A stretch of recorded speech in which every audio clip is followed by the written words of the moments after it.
Hello friends, James Corbett here, CorbettReport.com with your thought for the day, March 7th, 2017, and you have no doubt heard in the last few days endlessly all about the wiretapping scandal, the did they, didn't they of Obama and who ordered what, of wiretap of whom, and Trump Tower when.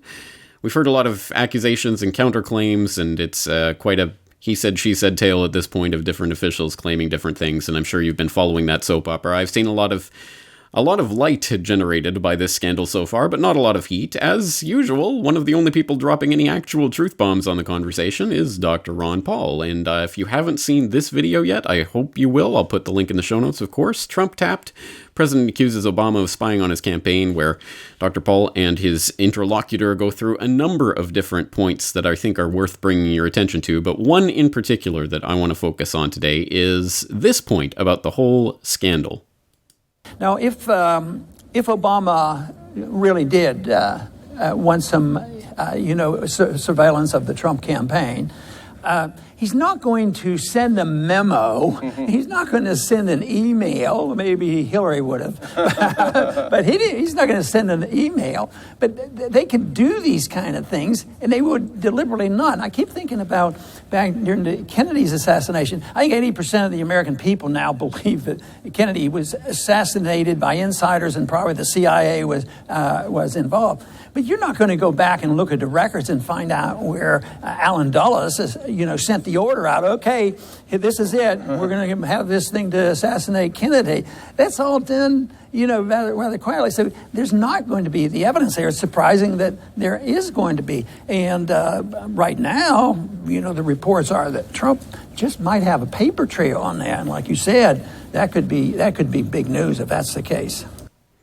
All right, excellent points. And first of all, big hats off for exposing the biggest gaslighting of them all. Gaslighting is suddenly this big term, and I'm glad people are discovering it, but here's the biggest gaslighting of all, the ridiculous narrative that we're expected to believe and are constantly being told that, of course, Lee Harvey Oswald was the lone nut, and if you don't believe that, you're crazy, like the vast majority of the American public. So thank you that someone within, a million miles of Washington, D.C. has the guts to point out, yeah, most of America knows by now it was not Lee Harvey Oswald acting alone, and the CIA had something to do with the killing of the president. I'm glad someone can actually state that plainly. But secondarily, I think it's an extremely important point. There does not need to be some sort of wiretap order. The only thing that would shock me about this whole scandal is if there was some sort of signed, sealed note or letter from Obama, please wiretap Trump and the Trump Tower, because there doesn't need to be. We already know this. They are already listening, whether or not there is an order or not. And we know this from multiple sources, but I will direct your attention back to a story that I did 4 years ago now about the AP spying story. Do you remember that? Probably not, because this dropped in May of 2013, just before Snowden came out with his quote-unquote revelations about the NSA spying scandal that blew up into a whole different thing. But just before that, you might not remember, the big story at that time was the AP spying story. And the press suddenly cared about the NSA and wiretapping and spying because, they can do this to journalists? They can do this to us, this saintly priest class that's special and should be protected in special ways that the ordinary public shouldn't be? Oh no. So they suddenly woke up to this story. And it was in that context that a really interesting tidbit emerged and then immediately was memory holed because no one ever talks about it. But it was there, and I got it here in this video. So please go back and watch the full video for the context. But here's Tim Clemente, CNN's FBI source, dropping a pretty major revelation right in the middle of Aaron Burnett's nightly CNN broadcast. And Tim, is there any way, now obviously it was a voicemail, they could try to get the phone companies to give that up at this point, but if it's not a voicemail, it's just a conversation. There's no way they actually can find out what happened, right? Unless she tells them.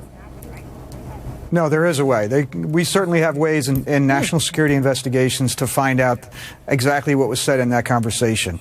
It's not necessarily something that the FBI is going to want to present in court, but it may help lead the investigation and or lead the questioning of her. So somewhere we can certainly it's being find digitized, or they can actually get that. Because people were saying, look, that wouldn't be possible. Yes. It's pretty incredible what you're saying. No, welcome to America. All of that stuff is being captured as we speak, whether we know it or like it or not. Note to self, as Deb Farrick just said here, yeah. All right, thanks very much.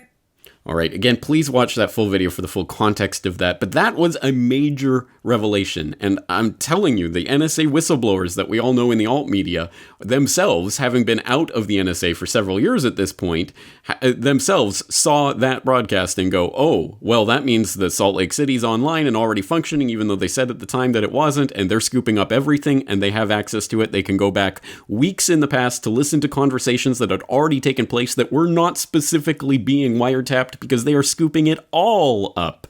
There does not need to be some specially signed memo that all gift wrapped and delivered like that. So I think looking for that memo might be part of the red herring here in this story, as if this is some special thing that was specially done to Trump Tower on this special day. No, this is par for the course for the NSA. It is what it does, and they admit it. And again, there's follow-up videos within this video where Clemente confirms and repeats the next night, yeah, no, I meant that. Yeah, they really can do that. They can go back and do that. So that's been doubly confirmed. And even on top of that, even before the Salt Lake City data center and all of the latest gadgets got online, of course, the NSA was already spying on all the major politicians, including not just President Obama, not in 2016 or 2012 or even 2008, but in 2004 when he was still running as a candidate for Senate. Yeah, the state Senate in Illinois, he was already being specifically listened to by the NSA, a point, again, confirmed by NSA whistleblower Russ Tice. I played a clip of that in episode 312, Obama, A Legacy of Ashes. Was Barack Obama targeted by this? Yes, he was. As a matter of fact, that was in 2004, probably late summer time frame. And he was a candidate for senator. He'd already won his primary in Illinois, and that's when I saw, Barack Obama's name. So there it is. We already know that everyone of any political substance or is already being listened to before they even get anywhere near a center of power. That obviously applies to Trump and everyone else, and there does not need to be a specially signed order now that we know that it is up and running, the complete and total dragnet. So again, the only thing that would shock me out of all of this is if some memo does actually emerge.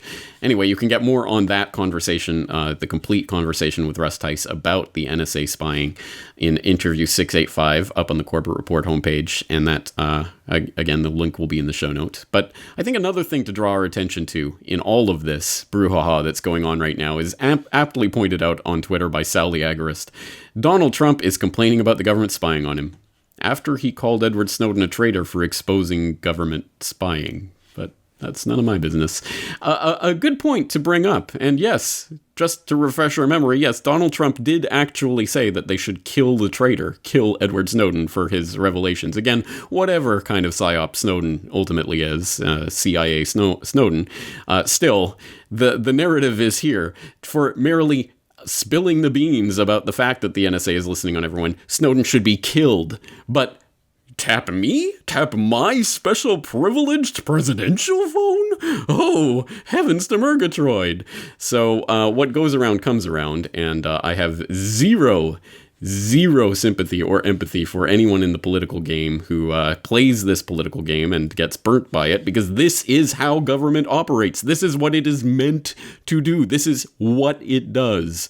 So perhaps a good summary of this, IENTJ up on Twitter. I am an anarchist. Tyrants wiretapping each other, spying on each other like buffoons with opposite colored faces. I don't care.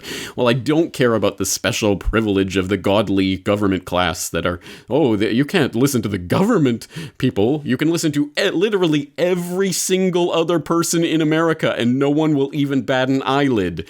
But the idea that you are also listening to Trump Tower, that's insane. That's outrageous. I can't stand for that. Oh, God. Anyway, this is the real story. They are already listening to everything. It does not require a memo. There does not have to be any paper trail on this. And if there is one, I'll be gobsmacked by that. So thank you to Dr. Paul for bringing that point up and many other points in this video. Again, I'll direct you to it. But I think there's a much bigger story here that we have to be getting at, folks. It's not just about the godly class getting tapped. It's everyone. Everyone. James Corbett, CorbettReport.com.